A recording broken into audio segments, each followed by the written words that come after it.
Suit up, strap in, warm the tires, and leave on yellow. Time for the MitsuTimes podcast, presented by MitsuTimes.org, the home of the fastest Mitsubishi cars. With your host, Josh. Hey guys, what's going on? It's Josh with MitsuTimes. Today my guest is Myles Kerr. He is the driver of the number one Evo 10, the only 7-second Evo 10. Fastest Evo, no matter what model it is, with a 192 mile per hour. How you doing today, Myles? I'm doing good, man. Just on my way to get some spare parts. Well, thankfully, not for the Evo. It held together very well. Yeah, the Evo, honestly, over the last, I would say 5 or 6 years ago, we would go through 2 motors an event, honestly, like legitimately, where we're like, dang, like this sucks. And then, I think if you stick with something for long enough, you just improve and you figure out what breaks. And now we can go an entire event on a single motor, and sometimes we can go 2 events on an entire motor. I don't know how it's going to be now with the newfound power that we've got. Like, maybe it's only going to be 1 event, but I'd like to think we're going to find the way to still keep improving and go forward on 2 events on a motor or something like that. I think a lot of people forget, like, at this power level, like, none of these cars are reliable. It doesn't matter what it is. If it's 4 cylinders and it's 1,400 horse and it's 180 plus trap, like, you are not keeping that together for as long as you dream. Yeah. It don't matter what car it is. You could walk down the pits on Saturday night at World Cup finals, and you will see 80% of people changing motors or transmissions or it doesn't matter. I'm sure you saw if you were walking around. Yeah, for sure. People doing machine work between rounds. Machine work between rounds is pretty interesting for sure. But I mean, for the average, DSM person, or even if somebody's into earlier model Evos, I don't think that they get the full grasp of what you guys are doing, because a standard Evo 10 block costs more than a 4G63 billet block. So it's not like you're just going through, just dime a dozen engines. Yeah, the positive is like right now we can still buy all new Evo 10 stuff, which is nice. Yeah. And I've got the production numbers, but there's damn near almost as many Evo 10s out there as Evo 8.9s have been produced. So, I feel like we haven't maybe hit the wave, because I would honestly say that not as many people build an Evo 10 as an Evo 8.9. And I don't know if that's because they're just inherently quite a bit more expensive in the beginning when you buy them, or not that many people truly know them, or they don't like it. They don't think it's because it's a 4B, it's a different motor. It's not a real Evo, quote. I'm not really sure, but we touch a lot of Evo 10s, just bolt-on cars all the way to like turbo kit, all the way to, 650, 700 horse cars. We touch a lot of them. And one interesting thing about like the Evo 10 is like, to run as fast as we've ran, a 4G63 would have to be a solid block. Yeah. And this Evo 10 has a radiator, water through the block in the head. Like, it is legitimately a stock block with sleeves. Like, there's nothing special about it. So that, I think, is a real big thing about these cars, these engines. It's like kind of impressive, to be honest. Oh, for sure. Yeah. I mean, it seems like everybody that I've talked to, I asked, why is there not as many Evo 10s being pushed? And the answer always seems to be the price. Yeah, I mean, you're starting with a car that's like still a $30,000 car right now, Yeah. Which, again, I guess a very clean Evo 9 is still going to be over that price too, right? But they're kind of like a Subaru. Building a Subaru is not cheap. Building an Evo 10 is not cheap, But I guess in the grand scheme of everything, none of this is cheap. Right. Like at X level, like, none of these cars are cheap to build. So in the grand scheme of it all, like, what's an extra $5,000 on a $50,000 car or $50,000 build? It's not that much. Yeah. Well, not Myles, saying. Could you tell us about the setup on your number one Evo 10? Yeah. So a little insight for me, but people who don't know, ETS Extreme Turbo Systems owns that car. We've just been the pioneers of pushing it for the last 7 years or 8 years or something. So they own the car. They're a major sponsor on it, obviously, and we put forth as much time and effort as we want to push the car. So they own the car. It's technically their car, and it's confusing, obviously, because like my Integra has an ETS sticker on it. So some people think it's an ETS. They own it, but I just figured I'd throw that out that they do own the car. But ever since we took the car, JR from ETS ran 9s in it first. It was the first Evo 10 in the 9s, and he had spent a good 6 months getting that car to run 9s. And then a couple years later, we took over the project and went down the route ourselves. Easiest way to say it, you could purchase that motor on our website. It is just our drag 2-liter motor. It's all GSC valve train in it, valves, cams, valve springs. We do the machining at our local machine shop. We assemble it all in-house.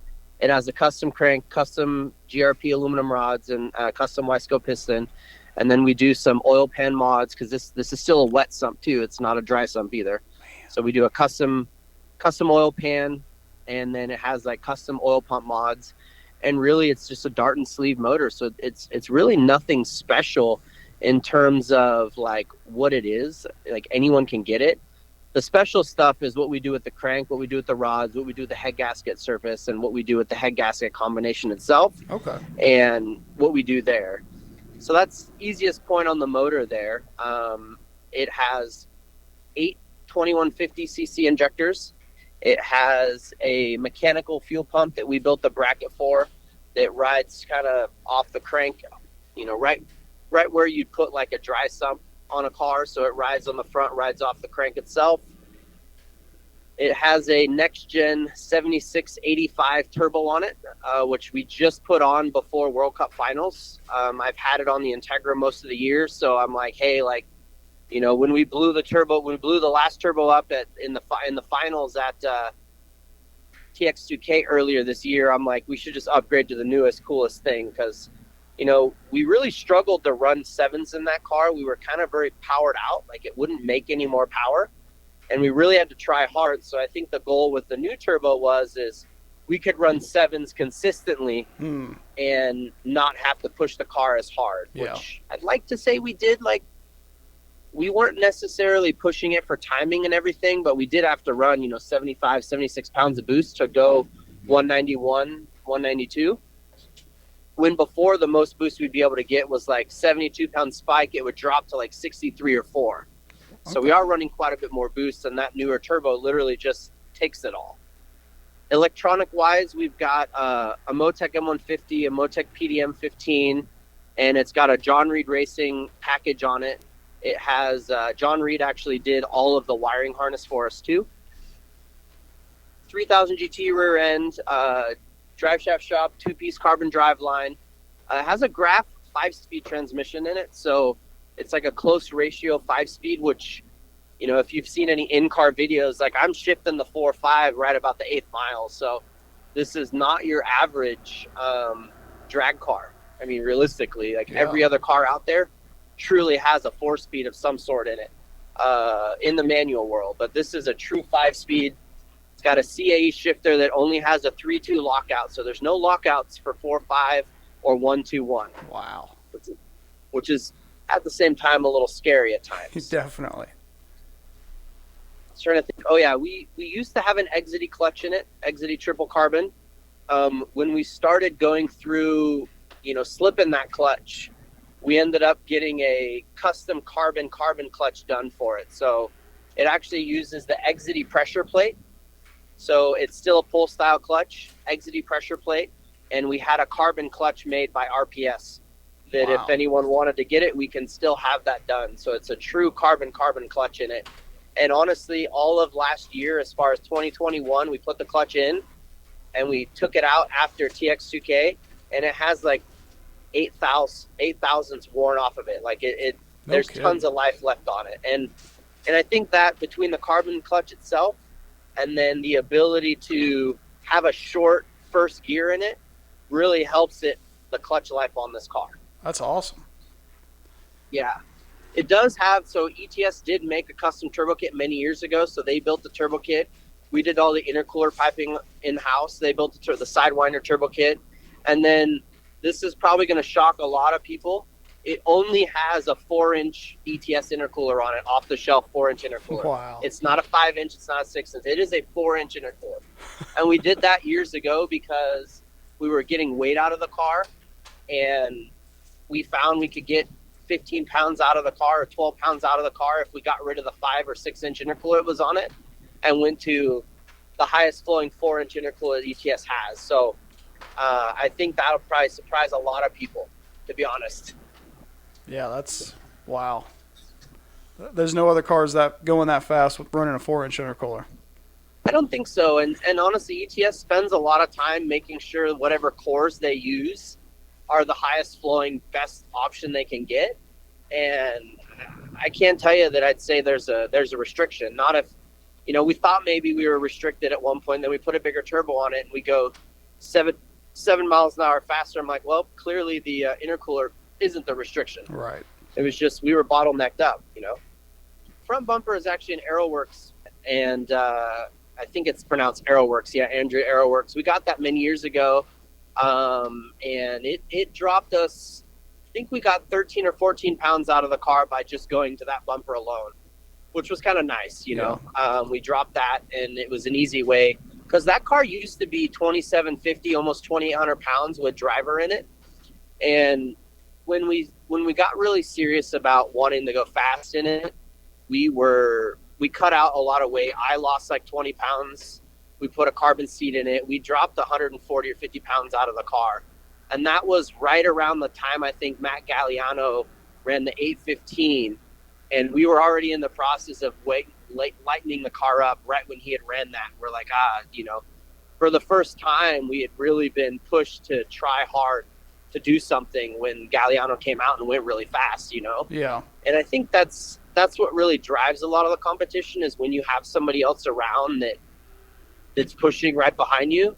To me, that's usually the push, For Yeah, sure. we've always wanted to go fast, and when we were running 820s and 830s, we're like, well, 80s are pretty close, but sometimes 80s are a lot further away than you think. It took us like 3 outings to beat Matt finally, and then it took us one more outing to finally run 7s in the car. So, right now the car is 2640 with me in it on the MLR scales. Wow. Which it's fairly light for an Evo 10, but it's not that light in comparison to the drag Evo 8 that's about 2,400 pounds with driver in it. So that's the crazy part is how light that car is. Yeah, for sure. Yeah, when I first seen that front end when you guys put it on, I thought, man, that's going to cut down a lot of drag. The Evo 10 has so many openings, it seems like. Yeah, I wish I had these numbers, like how much drag there was and everything. Like, I know one of my local customers spent a lot of money to have some aero done on an Evo 10, and I believe at some point he's going to offer something. But end of the day, an Evo 10 just looks like a refrigerator down the quarter mile. It is not a very aerodynamic car at all, I would say. It wasn't meant to go in a straight line. It really wasn't. And then, neither were Evos. They were truly made to be rally cars. Right. I mean, that's why they were built. So, when we're bunny hopping off the line, that's just what the Evo's made to do. So with all that being said, Myles, why did you guys take over this project from ETS? Like, what made you push the Evo 10? That was truly before I started working for English. I've been there since 2011. I'm the shop manager now. But if I had to take a wild guess, I would say it's because we knew it was the next Evo. And we knew that if we wanted to still stay in the forefront and be up front, that we had to just grab this car and go forward racing it, Yeah. And that helped us. I mean, that helped us build motors and helped us learn a lot of stuff. So, I would say it's because we knew it was going to be the future Evo, really. They stopped making, Evo 9s in 06. So when this came out in 08 and then 2010, 11, and 12, we knew that it was going to be the next Evo. And it really is. I mean, if you go through the evolution of all these Evos, they've improved on something over the years. We had a Tommy Mackinnon 6.5 at the shop. There's 209 of them in the world. And we had a local guy buy one 20 years ago. So he's had this thing since brand new, has like 19,000 kilometers on it, right? And you drive that car, and then you jump in an Evo 8, and then you jump in an Evo 9, and then you jump in an Evo 10, you can truly see the evolution of every car. Yeah. You know, they really were race cars back then, and then the Evo 10 was just really built to be a really nice driver. And truth be told, they are really nice driving cars. They really are. Yeah. And I think, yeah, maybe the performance in certain aspects wasn't the same, you know, but they definitely had an evolution of a better driving car, which I think the USA, you know, they, you know, all the rules that they have for safety and stuff, you know, they really kind of shut down a lot of these things. And why, you know, that's why we don't get an Evo 10 anymore. Is in 15, they changed some, that's why Subaru's had a body change from 14 to 15. If memory serves me right, I remember hearing this, that basically they were going to have to redesign the entire chassis for all the new safety components and everything. Cow. So that's why they stopped making an Evo 10, is because they were going to have to do a complete redesign, and they just didn't see the need to do that. Yeah. That's why, like, the 15 final editions don't come with Recaros anymore, and they come with a basic seat in it with an airbag. Wow. Because they were able to do one more year of production because of that. This is what, when we went to Mitsubishi Owners Day a couple years ago, or well, like 5 or 6 years ago, we met one of the guys there, and this is what he told us. So kind of regurgitating a little information there. So hopefully it's real. I mean, yeah, that's very interesting. I always, you know, they always talk about it being because of sales, but obviously sales wasn't the issue. Sales were probably part of the issue, you know? Like, they're like, well, we don't see a need to do this. But, like, if you kind of notice, a lot of cars had a body change from 14 to 15. Yeah. Subaru's one of them. They had a real massive change. And Subaru adhered to all the new safety regulations that they required. And that's why, like, Subaru's like, well, we're going to do a whole new body. We feel like this is, you know, something to do. I mean, there's like 300,000, you know, 14 to 18 20 STIs ever made, and there's not even 100,000 Evos ever made. So, wow. You know, the Evo 8-9, I have the production numbers I could dig up here in a minute, but an Evo 8-9 is definitely, there's less of those out. There's almost less Evo 8-9s than there are Evo 10s out there. I'm talking worldwide, not just the USA. Wow. That's amazing. Yeah. It's kind of crazy to think about. It's kind of sad, but crazy. Yeah. Sad for sure. Definitely sad. And that brings us back to what we were talking about earlier. It's almost, you know, it makes it more expensive to turn it into a race car, but it almost makes people want to not turn it into a race car so they can, you know, keep hold of that. I would say so. Like, there's definitely a time where, like, a lot of people, you know, I mean, these days a very minty Evo 9 is worth, you know, 35, 40,000 roughly, right? So, and it's hard to find stock versions of these really nice cars now. Definitely. You know, we've kind of all screwed them up in a way, technically, right? Like, find a really nice Evo 9 that hasn't been molested or that's bone stock. Like, right. They're pretty rare to find. Impossible. Exactly. It's just like a, you know, like an Integra Type R. It's like, good luck finding a stock version of one of those things too. Like, it's very difficult. But when you do, there's stupid amounts of money because they're just so rare to have these days. Right. So after all these years, Myles, what different setups have you had in this car that stand out to you the most, that kind of helped the car go leaps and bounds over what it was doing previously? I would say the biggest thing that helped us get the car fast was just getting weight out of it. We first tried to race the thing like at full weight with full interior and all that, and a cage and everything, and we just broke everything you could imagine. Like, not joking. Like, we broke everything you could think of in that car, drivetrain wise, to try and get this thing to go fast. Now, granted, back then we didn't have the technology and the ideas that we have now that can get us to get a car to go down the track a lot better. Like, what we use for clutch slip and like what we use for throttle body control of power. So, you know, but getting weight out of a car is probably the single best thing you can do. If you can knock 200-300 pounds out of a car without doing anything other than getting weight out of it, it's going to help the reliability of the engine, the drivetrain parts, the clutch, I mean, everything. So I would say the biggest single thing that got us where the car was is when it was over 3,200 pounds down to 28 or 900 pounds. And then from there, we got it down to 2,600 pounds. And those, I would say that makes the car what it is. That allows the car to bunny hop around and not just break stuff so easy. If it's the Evo 10 transfer case is quite a bit bigger than an Evo 8.9, you know, and we're still on a transfer case we've been on for years. Oh wow. Yeah. You know, and I think a lot of that's just how you drive it too. Like you can't sidestep a clutch in an all-wheel drive car. It doesn't work out for you.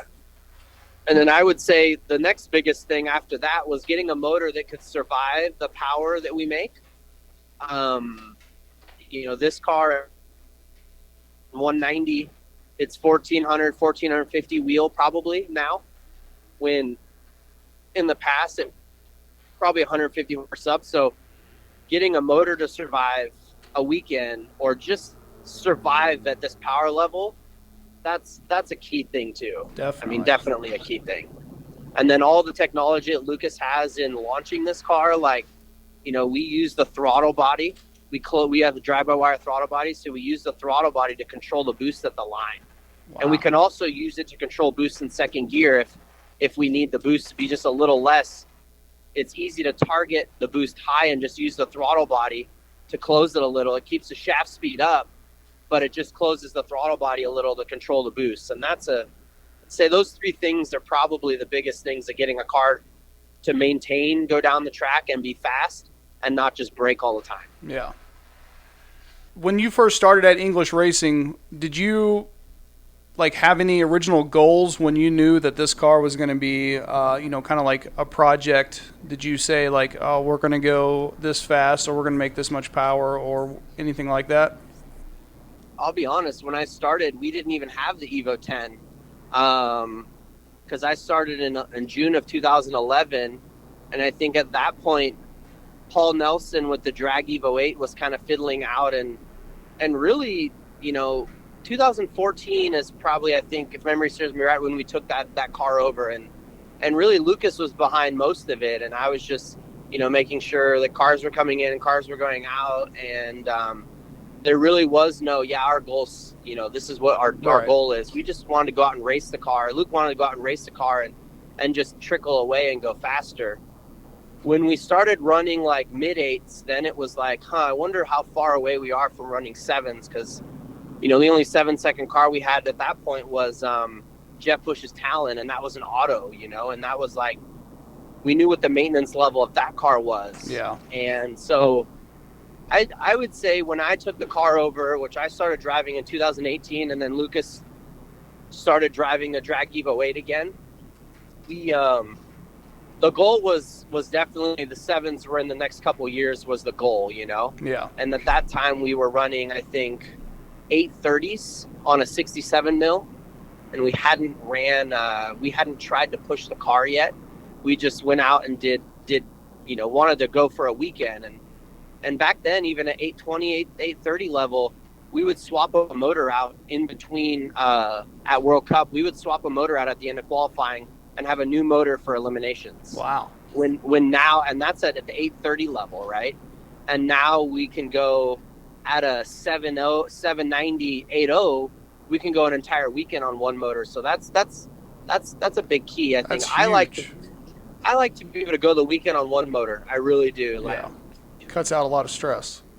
It cuts out a lot of stress because, not only, when I'm at the shop, I'm not really working on the car, but when I'm at the track, I the guys are assembling the car at the shop. But when we're at the track, it's, most recently we haven't been taking techs to the track because we're so busy. We're keeping them busy at the shop. Yeah. So Lucas and me and whoever else is there, we're the ones working on the car. So I would prefer not to have to put a motor in the car, to be honest. Absolutely, especially when you're already racing another car. Well, exactly, and this Lucas is racing the other car for one, but this last World Cup was the first time I was racing two cars, so it was a little bit of a juggle, should I say? But it all actually panned out and worked out in the end, and I was really happy with the performance of the car, and I guess how I did too. I mean, I lost the semifinals. I lost because that was my own fault. I didn't stage with enough power, and I was creeping forward and didn't realize it. And she dropped, the second bulb lit, and I lit right after, and I got on two-step, and there was just not enough time, and that was the bog that it had. I thought that start was a little bit weird, especially since you had been on it all, the whole weekend. Yeah, and honestly, sometimes you're there and you screw up, and you're like, well, there's nothing I can do here. I also knew that car just ran a 781, and I looked at the tree, and she was a consistent 050 to 075 light, and I'm like, man, it's really hard to beat an auto trans brake car at the line. Right. It just really is, because they just touch a button and off they go, when we have a clutch and a staging brake and everything that we're letting go all at the same time. So unfortunately, yeah, that one it got me. I was kind of bummed, because I'm like, it was all me. It was all me. I knew I had done it, and it was kind of crazy, because the car ran like an 8.0 at 192, 809 at 192.4 with like a 166 60 foot, and I'm like, Luke and I were like, man, we're a 60 foot away from something cool, so we should stay tomorrow and do this test too. Yeah, it's a good thing you did.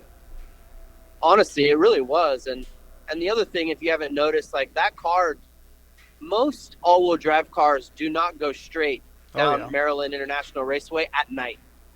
The minute that sun goes down and you lose 15, 20 degrees of track temp, doesn't matter what tires you have on there, they struggle to go straight. They kind of struggle to go straight anyway, because they do have a center diff in them. So they're just, wherever the power is gonna go, the center diff's like, yeah, I'm sending the power there. And at night, that car's just a very hairy car to drive, if you haven't noticed. But yeah, I mean, it seemed like all your runs were pretty straight. All the runs during the day were definitely straight. The only 2 runs I had at night, I was skating down the track the entire way down, which was, it was kind of crazy, because we were in Q5, so last round of eliminations, or of qualifying, should I say. Yeah. And we had only ran a 826, and the bump was an 822. So I kind of had to pull something out just to be able to get the car to make it to eliminations. And the guy next to me apparently broke in the burnout box, so you've got a solo pass. So I'm like, all right, I'm just gonna sit and deal with it, and then don't worry about cutting a light, just worry about getting the car down the track quicker and faster than we had. And Luke's like, hey, this is gonna be spicy is our new word. He's like, this is gonna be spicy. It's probably 73 or 4 pounds of boost, so just get ready. I'm like, okay, I'm ready. It was like a 149, 150 60, because I just made sure to come out smooth, not hard. And I knew that the car should run an 8.1 or a low 8.2, and I think that was probably the most sideways I've ever been down the track in that car, because I shifted second. The car points to the grandstands on the left side, then I shift third, and I'm sideways as I shift in the fourth, pointing at the other grandstands. Then I bang fifth, and it's straight down the track, and it ran an 8003 at 191.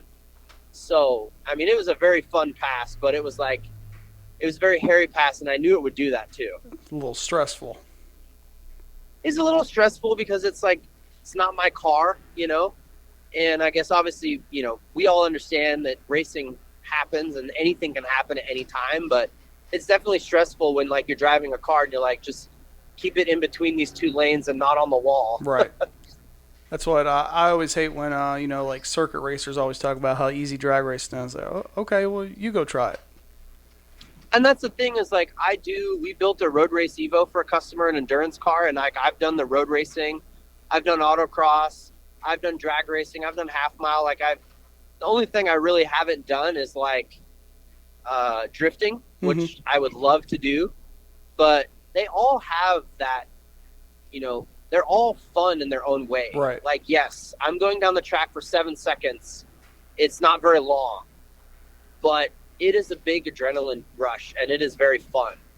And then I could go, like, next weekend we're going to this race where we'll be in the car for 2 hours at a time. And I will have just as much fun in 2 hours as I will have in that 7 seconds down the quarter mile. Wow. And I just enjoy driving cars, and I enjoy racing, and I enjoy fun. Like, I really, we were paper chasing years ago when we first ran the sevens, Yeah. We were chasing hard. We didn't care about the race. And, like, these days, I just want to go race and be side by side with someone and have fun. Yeah. And that's really what the road racing is you're side by side. You're 3 deep going into a corner where you shouldn't have 3 people going in, and you got to figure out how you're going to outbreak those guys or what you're going to do. So, that kind of fun is really cool. Definitely. And then that's got to be, a huge adrenaline rush too, just trying to see what's going to happen right there at that one corner. Yeah, that, or you're following someone and you're like, all right, this guy's a little faster in the corners, but I'm a little faster in the straight, or vice versa. And you're like, how am I going to pass this guy? Yeah. How am I going to get by this guy? And you got to think like 4, 5, 6 corners ahead of where you're going to be and hopefully where he's going to be. And you almost, like, when traffic comes, you're like, all right, here's where I'm going to be able to pass this guy, because you've been watching him for 2 or 3 laps and you're realizing that, okay, this guy's not going to be able to, he's not good in this traffic. This is where I can get by this guy. So, I mean, there's a lot of fun stuff about racing, and there's so many different strategies in every kind of drag racing, every kind of every kind of racing out there. There's different strategies and things you do that you just learn over the years that, to do. I love, I'm sure it's probably like this with autocrossers and circuit racers and rally racers and everything, but the camaraderie at the track, even at World Cup, there's so many different platforms. If you needed something, the guy next to you would have, lent you the tool, or if he had a spare, he would have gave it to you. And that was just so awesome to see. 100%. Like, we're very open to everyone in our pits, like, we're very transparent. We're a lot, anyone needs anything, if we have it, we're there. And I will say, Rafe and RRT, those guys are just like us. Like, they're the same way. Like, if we need anything, like, he's got it, and we're ready. He's ready to sell it to us and be there. Yeah. Contrary to belief, like, yes, he's our competition, but, like, he's also, like, really good friends of ours, which is, I don't think a lot of people probably don't see that, honestly. That even though, like, Rafe's got the record for the Evo 8, like, we're very good friends with him, and, like, I have a group chat with him and Mirjan in the call him Chicken Guy and Chicken Even Yorkie's Evo, and we're all friends. So, like, Mirjan, like, he always calls a week before. All 3 of us will be on FaceTime, and he's like, "Listen, I just want you guys to know, like, what are your excuses when the Chicken Guy beats you guys and puts you on the trailer?" And that's just what he does. Yeah, that sounds like him. He does it every year, and the accent he's got, he's like, "Listen, like, what is your excuse?" And so, of course, I was giving him some shit this morning. I messaged him. I messaged both of them. I was like, "Yo, like, I just want to know, how's it feel to, like, get put on the trailer by both an Evo 10 and Integra and Rafe?" And he just sent a little gift back that has a guy pouring some Clorox bleach into a glass and drinking it. He's like, "I'm on suicide watch." As soon as I told them that Lucas had broke the crank, they were looking to see if they had a good one to give to you guys. So I think that says a lot about them right there. Yep, 100%. And that's just who they are, and that's who we are. Like, so Rafe had came over Monday on the test, and he's like, "Hey, I need some tires." And I'm like, luckily I brought 2 2610 tires. I'm like, "Here, you can take them. Just worry about it later." He's like, "All right, cool." So he goes do new tires, goes out for another pass, like, I need a throttle body. Well, we had already loaded everything up in the semi. Luke went up there, pulled every throttle body out. We gave them to him and said, "Enjoy," and we had to go. So he still had the throttle body issues, but that's just how we are, and that's how they are too. Yeah, that's what I this community, I'm sure other communities too. I'm not sure. I'm not part of them, but this community is just so amazing about that. I think so. I mean, honestly, you always get a couple of guys, that are like, "No, I don't have anything, for you," or "No, sorry." Like, they do, but they don't, Right. And that's, like, the thing, like, we're going to go a little off topic on the Mitsu, but, like, on the Integra, like, I broke the differential on it first qualifying pass. And I didn't bring any spares because I never thought that I would break a rear diff. Right. that nobody else had broken yet, right? And, you know, Speed Factory's like, here you go. Like, we've got 2 spares. Take this one. You can rent it for the weekend. Wow. Rent it. Not buy it. Just rent it. If it breaks, then we'll talk about what the cost is for a new one. But, you know, I just rented it. So, like, you know, it really does happen. Like, there are really good people out there in our drag racing community. Hondas, Mitsubishis. That's so cool. You know, Supras, GTR. Like, we're all racers, and we all just want to have fun in a way, you know? Right. And if we're out there with customers, we just want the customers to do well and have fun too. Yeah. This episode of the MitsuTimes podcast is brought to you by Turbo Parts Canada. At Turbo Parts Canada, they thrive on providing you with solutions for all your turbocharger needs. They have many engineering capabilities to ensure precise clearances are met and quality is achieved every time. All their performance turbos are machined, assembled, and balanced in Canada. They also offer manufacturing and upgrades for most OEM and performance turbos. They also offer CNC porting, rotor balancing, and media blasting. Find out more about their products and services at turbopartscanada.ca. So, you know, Myles, you talked about, you know, going through engines and doing all this stuff and, you know, not necessarily having the best reliability up to this point. What kept English Racing and yourself motivated to keep pushing this car to eventually get it into the 7s and now to have a 7.7 under the belt? Yeah, I mean, I would say, like, sponsors really play a good factor, like ETS and GSC Power Division. Like, they've been 2 main sponsors on that car for a long time. And Greg at GSC, he's always about trying to make the best products you can make. And so he's always like, well, like, you know, let's try this. I'm going to make a new camera. I'm going to make a new valve spring it's going to help do what you need to do. And the 4B11, there really isn't anyone out there really trying to make a better product, right? Yeah. And Greg's really always tried, you know. In the 4G63, you have GSC, you also have Kigley. Like, Kigley's a great guy, and he really is, like, never really gone down the 4B11 route, if memory serves me right. Yeah, so, I don't think so. You know, I would say sponsors were a big point, and then us just wanting to do something to get it to the next level of trying. And that was really it. Like, once we were like, man, we're so close to a 7, we're running an 8.16 or 8.13. I'm like, we're a 60 foot away from a 7-second pass. Like, let's just keep trying.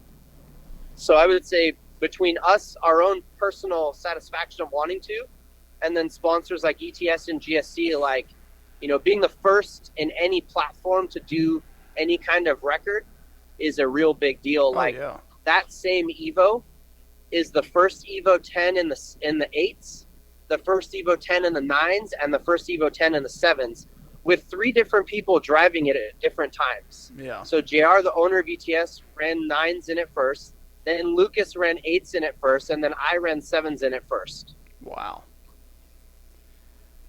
Do you recall what the setups were for the 9s and the 8s, and around about what year that those records were broken? Oh, like first to the 7s? Or the first into the 9s and the 8s. I just like to ask, that way, you know, people out there, it seems like there's not a lot of people pushing the Evo 10, but maybe there is, and they just want to run a 9 and they don't know what it's going to take. There is 1 7-second Evo 10, 1 8-second Evo 10, 4, 5, or 6 9-second Evo 10s, and that's like it. Yeah. Like the top 10, like the majority of them are in the top 10. The majority of them are in the 9s. I mean, we have a customer car we just did that ran a 9.1 at 162, and we do think that we're going to be able to run 8s in that car next year, and it'll be the third Evo 8 in the Evo 10 in the 8s out there, which, yeah. You know, it was kind of crazy because years ago, I think Colo Performance out of Puerto Rico, they ran like 930s in an Evo 10 like years ago, like 14 or 15. And, you know, they were up there for a bit, you know, and that car is still the 4th fastest Evo 10 out there. Yeah. It's kind of crazy. That is crazy. There aren't that many of them. There really aren't. And again, I don't know if it's because they're expensive to do, or people realize that the motor's so different that it really requires a lot to get there. I really don't know. We've been trying to figure that out. Like, part of me thought, like, well, maybe it's because they're so expensive, but then you have people building Subarus running 8s and, you know, touching 7s, and but then I realized there's 350,000 Subarus out there, right? And so maybe the demand, there's more people building them. There's more people building them because there's more cars out there. Gotcha. That makes a lot of sense. And I think too is like the ECUs on the car, the car's factory are very heavily CAN based. So like if you want all of your cruise control, all of your buttons on your steering wheel, your e-brake to work or function like it, you know, like there's a lot of things in that car that you can't just put a AM Series 2 in and run the whole car. Yeah. You can't just put a Haltech and run the whole car very easily. It requires an ECU we're talking like on a street car. It requires an ECU that not only can have programmable CAN bus on it, but it needs to have enough inputs and outputs to be able to control the whole car.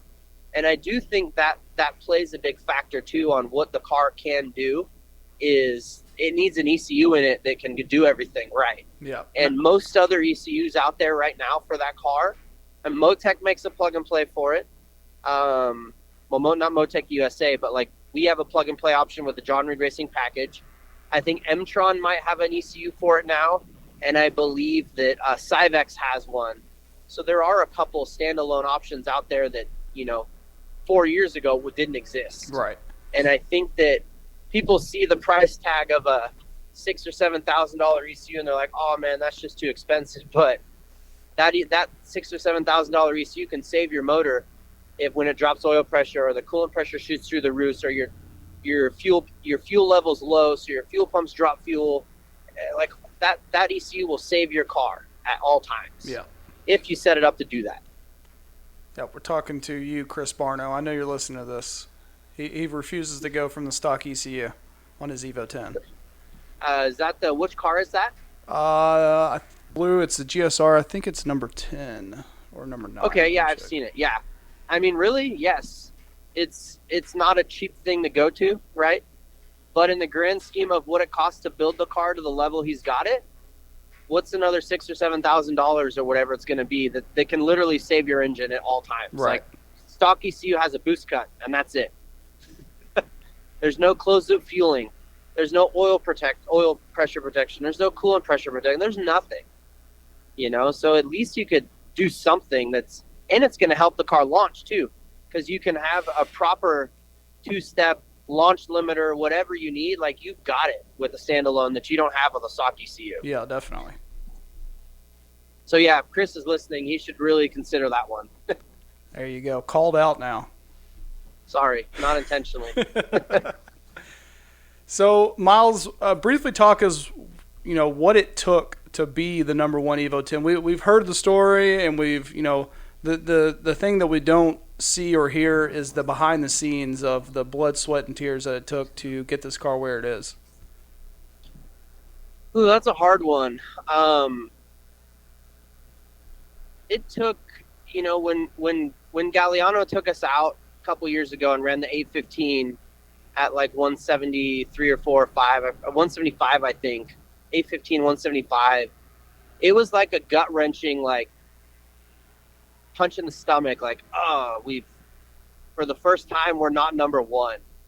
And that, I would say, lit a fire under us. Like, I lost 20 pounds for the next race, right? The car lost 150 pounds.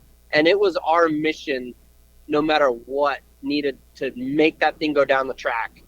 What a lot of people don't see is like how much time we have into that car over the years that the guys have at the shop. Like they don't see how much that is. They don't see what we're looking at when we tear apart an engine that just ran 815 or whatever, what we're seeing and how much we can improve. The overnight parts we needed to get to try and make a new motor to the next event, like the amount of money spent to get there. Like, I think a lot of people just don't see that. They see the car at the track and they see what you're doing and they see you put fuel in, they see oil. They don't see 4 years ago or in 2018 where we would go through 2 motors every event just to make it 5 rounds. Right. They don't see that, the time, the labor, the money that got thrown at the cars back then. Like, a lot of people just see the end result, but they don't see the time, the blood, the sweat, the tears. They don't see the group chats that we have with everyone at the shop of, hey, this just happened at this pass. Like, we're thinking this is what we need to change, and all of us talking about what the options are and everything like that. So, like, people just see the butterflies, I guess, and the positivity of what's happened.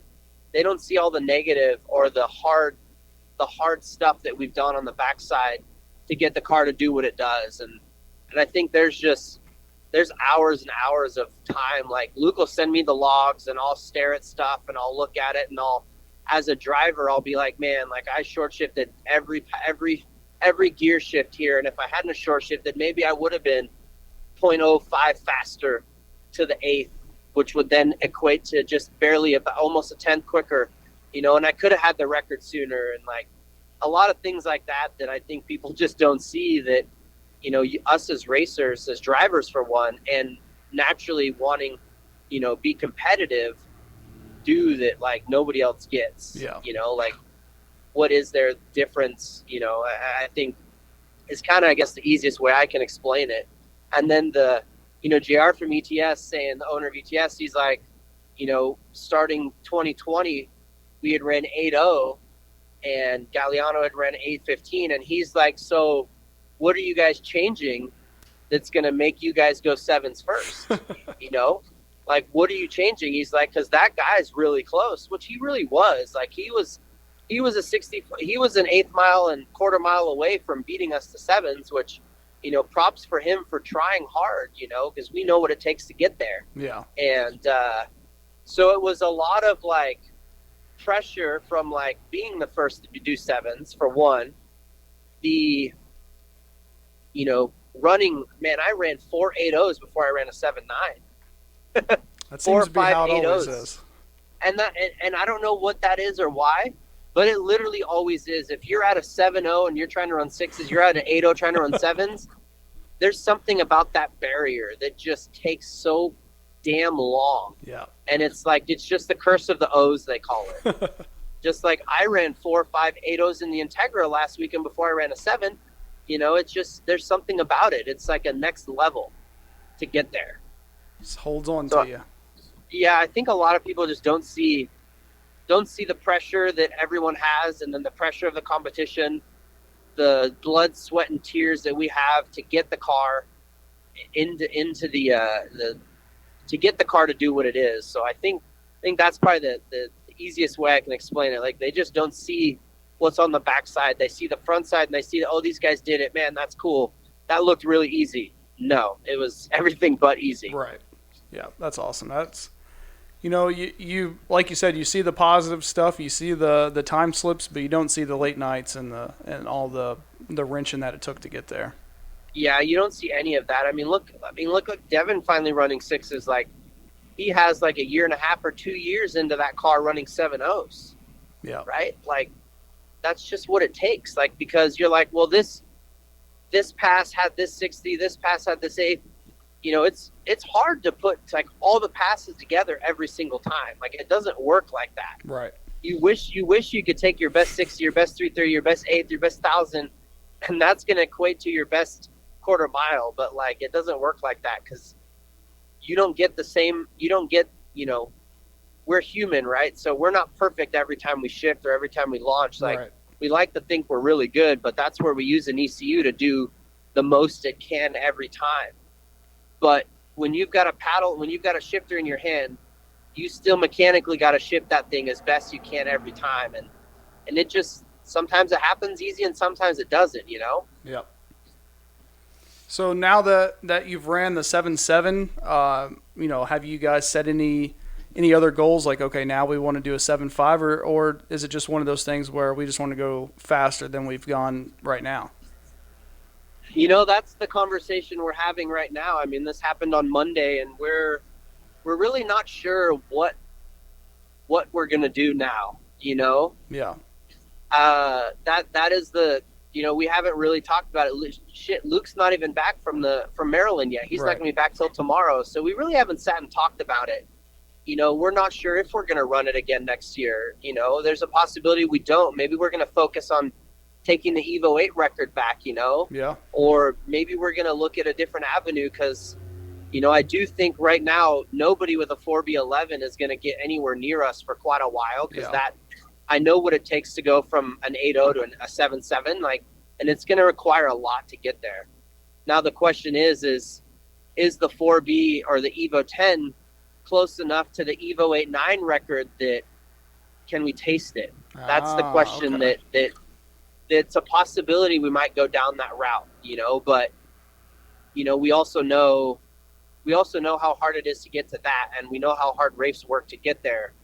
A 7.76 is like pretty damn good, but a 7.65 is still a tenth away, and that's still a little ways away. And he managed a 7.560 at on Monday. Correct. Exactly. He ran a 7.56. I watched it, and I'm like, damn, like that car's booking, and he's got the car working really well. And one thing he's got that none of us have is he's actually running a 10-inch wide tire all around, which is something we spoke about doing in the Evo 8, because I do think there's a time where you can only put so much power down on so wide of a tire and contact patch that you're just limited, and that's a possibility. Like we've trapped a couple more miles an hour faster than Rafe has too in the 10. So, I do think something that we're doing with the 10 that is helping is we're keeping that thing revved up every gear with a 5-speed. When the Evo 8.9s are revving those things out to 10.5 or 12, almost 12,000. And I think they're just revving out, they're powering out. If they had one more gear, a little shorter final, like I do think that we did do something that was like, this was a good idea with the 5-speed, the current 5-speed in the car. And there could be a time where, because we don't need a turbo that spools very well when you can keep the thing above 8,500 every shift. Yeah. And we don't have to rev the car to 11.5, 12,000 to keep it above 8,500. We can just rev that thing to 10.5 every time. And because the gear ratio and the split, it falls boom right there every single time. So I do think that is something that puts that car ahead of a 4-speed right now, like an Evo 8.9. That's where like a sequential would really come into play. Right. But a lot of the classes we race, they say you can't have a sequential, so that's why we don't have one right now. Gotcha. Putting a lot less stress on the powertrain too. Correct. Yeah, it does. So, there's right now we're not really sure what 2023 is going to bring because we haven't really sat down and talked about what we want to do. Maybe if we think that we can get some better engine parts and we can go 2 events on a motor, because and if we want to develop our own engine further and push it further, then that would be the only push right now, is to just better develop our engines and what we do. And that's the question. Like, it might happen, or that's the thing is like, the 10 has done something this last weekend that we really never thought it would do. We never thought it would really go 192 or 3 in the quarter. We really never thought a 770 was going to be that easy. After, I say easy, like it wasn't like difficult. It's not like we struggled to run a 7.8 then a 7.9. It's not like we struggled to run a 7.9. It was like, boom, we ran 2 7.9s and boom, here's a 7.7, like out of nowhere. It was like, okay, that happened a little easier than we thought it would. And it never happens like that, Yeah. Like the Evo 8 years ago, it's like it was stuck at we ran like 4 7.7s. We ran a 7.8, then like 3 7.7s, like back to back to back. And that was like, dang, that was really cool. But a 7.6 was not very easy because we had just ran 4 passes that were all 7.7s. Yeah. Which means to go to a 7.6, you got to change something drastically somewhere. So I still remember the 7-second bounty days where it was like it seemed like for 4 to 6 months people were chomping away at 8.0s. We were. I mean, even we were. Like Lucas had the Evo 8 in the trailer. We had just ran 8.30, and Luke's like, yeah, this thing's gonna run a 7 the next time out. And Lucas was literally on his way to Maryland, and Procco had just ran the 7.7, and we're like, damn it. Like Luke, and then like pretty much 3 days later, we ran the 7. We ran 4 7s back to back to back to back. Yep. And then Yorkie ran the 7s that same weekend too, right? So it's like, boom, one guy does it, and 2 other people do it right after that. It's just funny how that works. Yeah. I mean, shit, front-wheel drive Hondas beat the Evos to the 7s, you know? Yeah. Like, the Subarus beat us to the 7s. Subaru ran 7s before the Evo 8.9s did the year before, and that's something to be said. So, Myles, if someone out there, you know, they're listening to this and they're motivated to make their Evo 10 go fast, and you know, they don't really know where to start after, you know, not just the experience with your car, but like you said, you now have a customer in the top 3. Yep. You know, chomping away, you know, cutting close to 8s. So I would say your advice is more important than anyone else's. What advice would you give that person on their path for their build? If you are an Evo 10 owner or even an Evo 8.9 owner and you want to go fast, and by fast I mean you want a 8-second car, don't try and make it your daily driver. It's not going to happen, for one. So you better have a daily driver and a truck and a trailer if you're planning on doing that. So that's one thing. Like, don't try and make it your daily driver car, because it's not going to work out. You're not going to do it. So that's one thing. 2, don't go to a shop that has 0 experience of getting a car to go down the track. Like, don't go to someone who's like, hey, I'm going to sponsor you, I'm going to help you out. Like, you need to go to a reputable shop that has the track record of getting cars to go down the track and going fast. So like if you're an Evo 10 owner and you go to a guy who's never built an Evo 10 in his life and you want to have all these big goals, just find another shop. Like, that, you know, not saying they can't do it, but you're going to spend more money than you would if you sent the car to a shop that knows how to do it or has had the ability to. So, I mean, if I had to say, take anything away, like, understand that, like, you're building a car, and just because it's fully built doesn't mean it can't break. So be ready for a second motor right away too. So, you know, truly in your head, think to yourself, do I really want to go down the route of having a race car, and do I have the budget for it at this level, before you truly think about going down that route. So really keep the car within your means. If you can't afford a $15,000 or $20,000 motor, if you broke one right away, you truly shouldn't be building this car or any car at that level. So I think if I had to say anything, I would say race within your means, and really just understand that a race car will break no matter what. Like, it doesn't stay together forever, and you need to spend the money to put that thing back together. And the shop, you know, they're not going to pay for it. Right. You know, because you came to them wanting all this, and they're doing the best they can. Like, I would look at it like this: a car at the building a car, that a 4-cylinder car at this level, like, is like engineering a bridge to hold 1 million tons on it, right? And then you go and put 5 million tons on it. Like, you don't know what's going to happen. You know that it might hold 1 or 2 passes, it might hold 20 passes, but it could also break right away. Right. Like, what we do, there's no way to truly engineer it to the level that we know right away until you do it. That's perfect. Like, you can dream about it. You can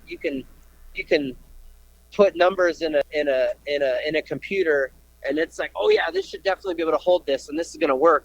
And then you do it, and it doesn't quite work out like that. It's just, there's a lot of trial and error, and like, a lot of new shops just don't have that trial and error. And, you know, if you're a new customer and you want to go fast, like, just call the guys who have the track record of getting a car to go fast. Like, there's a lot of shops over the USA that, like, know how to get cars to go fast, you know, 4B11, 4G63, like, you know, they'll figure it out, because they're smart enough to get an Evo 8 or something to go fast. So, you know, if you're located in the tri-state area, you got a lot of areas over there. If you're on the West Coast, you got places to go there, and that's what I would say. I would say find a shop that knows what they're doing, that's just going to tell you straight how it's going to be, and just stick with that shop if you want to go fast. And that's the easiest way I can explain it. Find a shop, figure out where their car is on the MitsuTimes list, and then go from there. Or that, yeah. If they're 20th on the 4B11 and you want to go and you want to be number 3 or 4 or 2 or 1, you've got the wrong shop. Yeah. Sorry. Like, you know, there's really only two shops that have truly pushed the platform to try and go fast, and that's us and then Galliano at his shop, and he knows what it takes to get there. Yeah. And it's a lot. So, you know, if someone really wanted to go fast, like, you know, there's a lot of little shops out there that claim to know all these things, and like they're trying to do this and trying to do that, and they're not there yet, and they're just going to end up costing that customer quite a bit more money in the end. And they're not going to be able to reach their goals. They really will. If the shop doesn't have a known car or hasn't made a car go down the track at X speed, then you probably shouldn't be going to them. Yeah. And I say that in the nicest way possible. Like, I don't want to like gouge at anybody or anybody else, but that's just the easiest way I can say it. Myles, I was told that if you were to be on this podcast, I should ask you what your secret is, or what the English racing secret is to the 4B11 head studs. And if you don't want to answer, that's fine. I guess that's a big issue. I'm not familiar with the 4B11 platform. I mean, we just run off the shelf 625 head studs, so there's nothing special there. Okay. Now, there's some special stuff in the head gasket and the head surface and the sleeves and the rods and the pistons, but that's something that, you know, we could talk about another day. If someone wants to buy a motor, like, we've got it there. We know what we can do with our motor program. And end of the day, that's just one of those secrets that we're really not going to give away, because we spent hundreds of thousands of dollars getting there. And it's something that just it's a hard thing for us to be like, yeah, we're just going to give it out. Right. Like, it's not quite something that we would do. It's not just about the money; it's about the hours that you guys have put into. It's about that. Yeah, it's really not about the money. I mean, it kind of is at the same time a little about the money, because we spent our money to get there. We're not just going to give it away to someone else for free. Right. You know, because this is what we do for a living. Like, you don't get to go to Outback Steakhouse and bring your steak and tell them how you want to cook everything. It doesn't work like that. You're going there to pay for the experience or the food or whatever. It's the same way. Like, we're not just going to give it away. Experience, yeah. Exactly. And again, I mean that in the nicest possible way I can. You know, it's, you know, people have industry secrets of what they do, and we have no problem if someone buys a motor from us. Like, they can take the motor apart right away and figure stuff out. Like, I don't have a problem with that if they do it, you know. But yeah, we're just on off-the-shelf head studs, 625s. Nothing special, honestly. Nothing special in the head stud world. Okay. So I know we're recording this in the early parts of November, but is there any events that you are sure that the Evo 10 will be out next year and we could come and see it in action? If the Evo 10 is going to be out, the first event it will go to will be TX2K 2023 in Texas and Houston. So that's usually our first jump start of the year. That's the first event we go to, and that would be the very first event you would see us at if the car goes. And it's too early right now to know for sure if we're even going there in general. So, all right, that's fair enough. Yeah, man. Is there anybody, Myles, that you want to give a shout out to for, you know, helping this car become the number one fastest Evo in the world and the number one Evo 10 in the world? Yeah, I would say first, you know, shout out to Extreme Turbo Systems, ETS, Michael and JR. Obviously, without you guys, this car wouldn't be where it's at, because for one, we wouldn't have the car. So that's a big help, and them being, you know, a big help and sponsor behind getting the car to where it's at. Next one's definitely going to be GSC Power Division. Without all of them, all their not drivetrain components, but their valve train components, and the want to also make a better product for customers. So without him, we wouldn't be where we're at. Obviously, English Racing, without us at the shop pushing the car wouldn't be where it's at.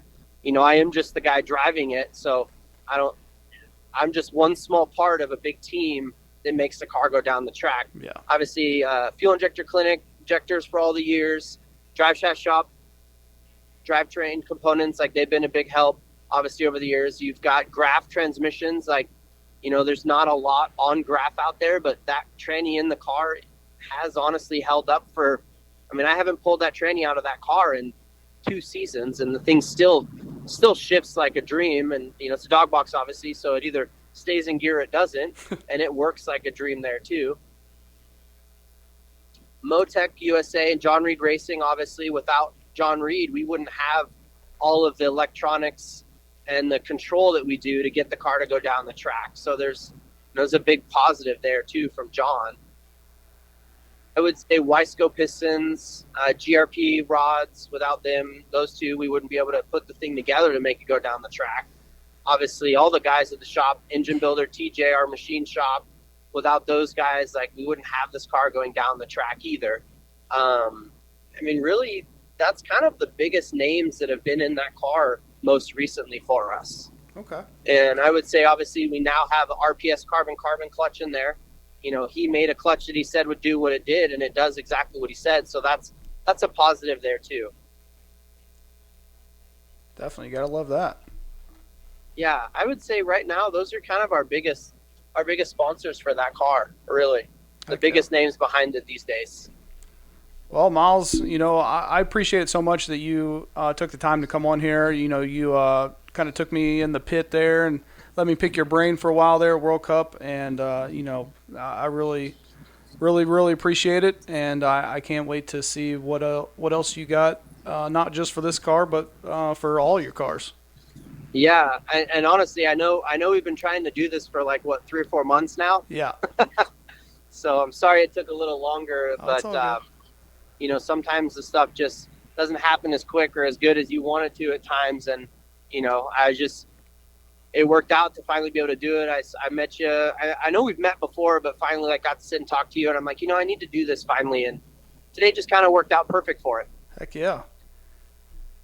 Yeah, that's awesome, man. And, it was kind of one of those things where it's like I kind of caught you at the end of racing season. So I'm like, man, I know he's not going to have any time until December.